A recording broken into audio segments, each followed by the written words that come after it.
Pour l'instant, dans en Europe, na quitté Europe parce que dans Zélande avion nanga awa. Bateau tout balobi ke dupidi Akimi, animateur certifié Akimi, boye. Ceux qui n'a pas pu réagir parce que na ebaki nini na sola ki na administration yango na tikaki bato baloba o bako loba. Omoni baloba na vie ko sana ko kufa o ba bato balingaka yo. Lelo na comprendre ba o balinganga de vrai na ba o balinganga ya lokuta. Mais naza na besoin na ngote ngai mingi focus na boulot nanga ndenge na yaki musala na yaki mission de service ndenge na ngozonga Kishasa parce que silence on a vandaki so ezaki que na kimaki na waki ofanda silence wana ti na moya lelo mutu pa ngai besika na zate mais vu que na sengaki nzela na musala na kokaki jamais ko dépasser ba limite parce que na sengaki na baki vraiment que mokondi na rozamo retard il y a 3 ou 4 jours mais na rejoindre groupe na Kishasa mais na rolinga jamais na dépasser ba nombre ou soit ba nombre ya séjour na ngai parce que ezaki déjà bien fixé que to rokende il faut to zonga donc bandeko na ngai auto voyage ki na bango na bandino na chef d'orchestre na biso Adji Solo Nicolas Ouagadougou, Charlie Solo, Emena Mbonda, Marata Marero, Rizé Agola, Mao Tchéchou, Igor Lubasa, Yamati De Gaulle, qui encore Sonanani, Attaque Champ, donc on a cité Ferrari. Na tangisu nanité bandeko tout auto voyage na bango vraiment na longo li chapeau avec tous les respects na c'est na bino vraiment ba esquisse ce qui na dérange qui moral na bino donc na koki jamais ko bebisi la bino musala na koki jamais ko sale loro moko boye po ebimisa biso peut-être ba moins sérieux poto yango mutakimi asara boyete mutakimi na mikili malgré ba détracteurs baloba trop mutakimi azara boyete mutani calme boye kimia et puis avant d'appeler libanda te donc voilà je suis bien encadré ici ba vena ngai tout ya mouvement ba grand prêtre nyonso o bolinga orchestre oyo soda na bino dupidi ya mboka à très bientôt ba gaulois na bengi bino vraiment tokutana na aéroport ya Njili tout en aéroport et en Chili, je crois que ala jeudi na Tongo. Donc jeudi na Tongo biso tout aéroport en Chili to tambola makolo ti na stade Tata Raphaël to keno to pesa ono mbote parce que tous on a rendez-vous na Kishasa où ça vient bien précisé surtout semaine tozo kota tous on a deux concerts les 13 na Rotana et puis les 14 na Shark Club.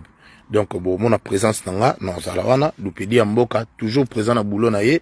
pour ça musa na ngai comme d'habitude et puis le 3 na le 4 août bisonyo son Tata Raphaël boya tobin ensemble au découvrir que bio rasika parce que nyon so drobo ra na internet té o badu bayoki déjà na kati ba disque o badu bayoki na bandule yango na badu babina pour l'instant donc rendez-vous quand on est dans le lobby jeudi na Tongo na aéroport ya Njili bato tout balinganga bato tout balaki o souhaiter vraiment bonheur nanga tokutana tomonana na ebike esengo ezala toujours partager entre ngai na baoyo bachaka biso na motema vraiment naza désolé na acte salamaki na baki vraiment fona loba pour ba rumeur etika ko circuler que dupidi Akimi animateur certifié Akimi qui on de connaît moko Igo Mutakimi si loin de là Igo za frère nanga Kebo za frère nanga yi des arana poto là toyaka malgré ba rose la bino hôtel ba rose la bino ba appartement mais au banda pe ko koma pa bandeko na yo là mo po ko lexa pe butu moko kuno lali ko ça fait 3-4 jours nga déjà ba chef tout ya boulot ba yebike dupidi ata bimia la quitter azongaka donc déjà na bango ba bi comportement c'est pour cela même so tali réaction à batu o ba yebinga omona ke bat ba ondima teke na rotikala ba ondima teke na rokima parce que j'ai aussi des conseillers na rosa likambu jamais na ça on a sans na consulter bateau peut-être baza pembeni nanga naza mwana mukete naza responsable naza muto na gérer pe famille oyo bandeko belé peut-être baza na Congo to na partout ba otaila ngai donc na robebisa jamais confiance oyo papa Hervé pesingai abendinga pembeni na ye lelo na ibani pe na misu ya batu parce que respect à boulot soki lelo na komaki na bamboka oyo eza pona ba discipline oyo nazaka nango nakoki kobebisa te nakenda bamboka ya ndenge na tikala te nakoki jamais kotika na France nakoki jamais kotika na Europe parce que boulot nanga mute komisa nga na bamboka oyo tout soki na ibaki musala te nanga na koma awa te donc tant que nazana no jeune makile ezana makasi et puis nazana la vision et puis na yebi mokili nde tambolaka bato balandaka nyonso na mbangu baperdaka ngai na mama nanga malembe vraiment ba maman ba papa ba yaya baleki nyonso bandeko tout o bazaki blessé na sango oyo boye baki ngai moko na ye ana lobi bien na kimité ezaki vraiment ba raison moko privé o na koki ko lobango na télévision te na koki ko lobango te mais administration nyonso ko banana 001 les padres Jésus de Niance et si gazali boss na ngai ayebi et si gaza azana kimia ayebi ke soda na nga wana azabe na mbila pe mamba boye peut-être na musique ya Congo et ça la ma vraiment trop te équipe bene kiti animateur principal pe titulaire à Tikali na Europe pour rejoindre l'équipe après batube bazaka na inquiétude onda Tikali boye ça maman papa boulou ba tumsu ba remplacer na biso nde to sala boulot na biso na jet set les pas de cha biso déjà à l'aise pe ça biso liberté na biso to tambola kana biso calmement mutu moko to bisabino ke oh les pas de kangara biso non mutu moko kangara ma loka prisonnier azate pardon batika biso to tambola to kenda voir même Paris ou Europe oyo mboka ninga na comité malgré to yagi awa to beti Adidas Arena mais nazaki okota na bimi na koti mboka boye na zongi na tamboli ba mboka ebele car ndé na Europe awa donc na ki mission de service awa je crois semaine prochain ndé na bisibino na vol mercredi na 12h na Orly et puis je suis sûr que na koma jeudi na Tongo mais accueil na bino et on peut ça biso a toujours courage et on comprendre de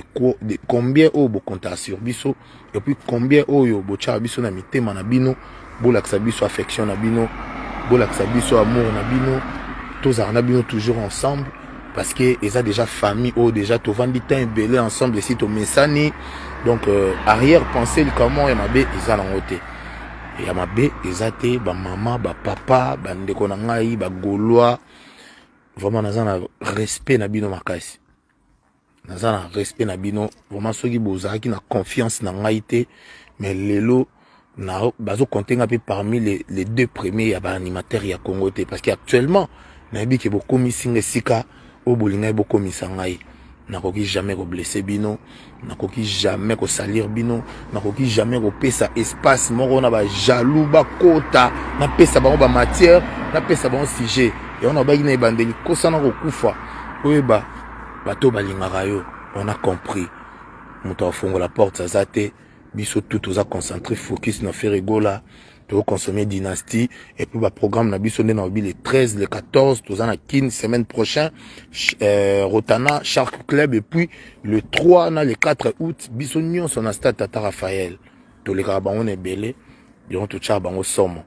donc je suis sûr message est passé na pesimbote na trésor Lomboto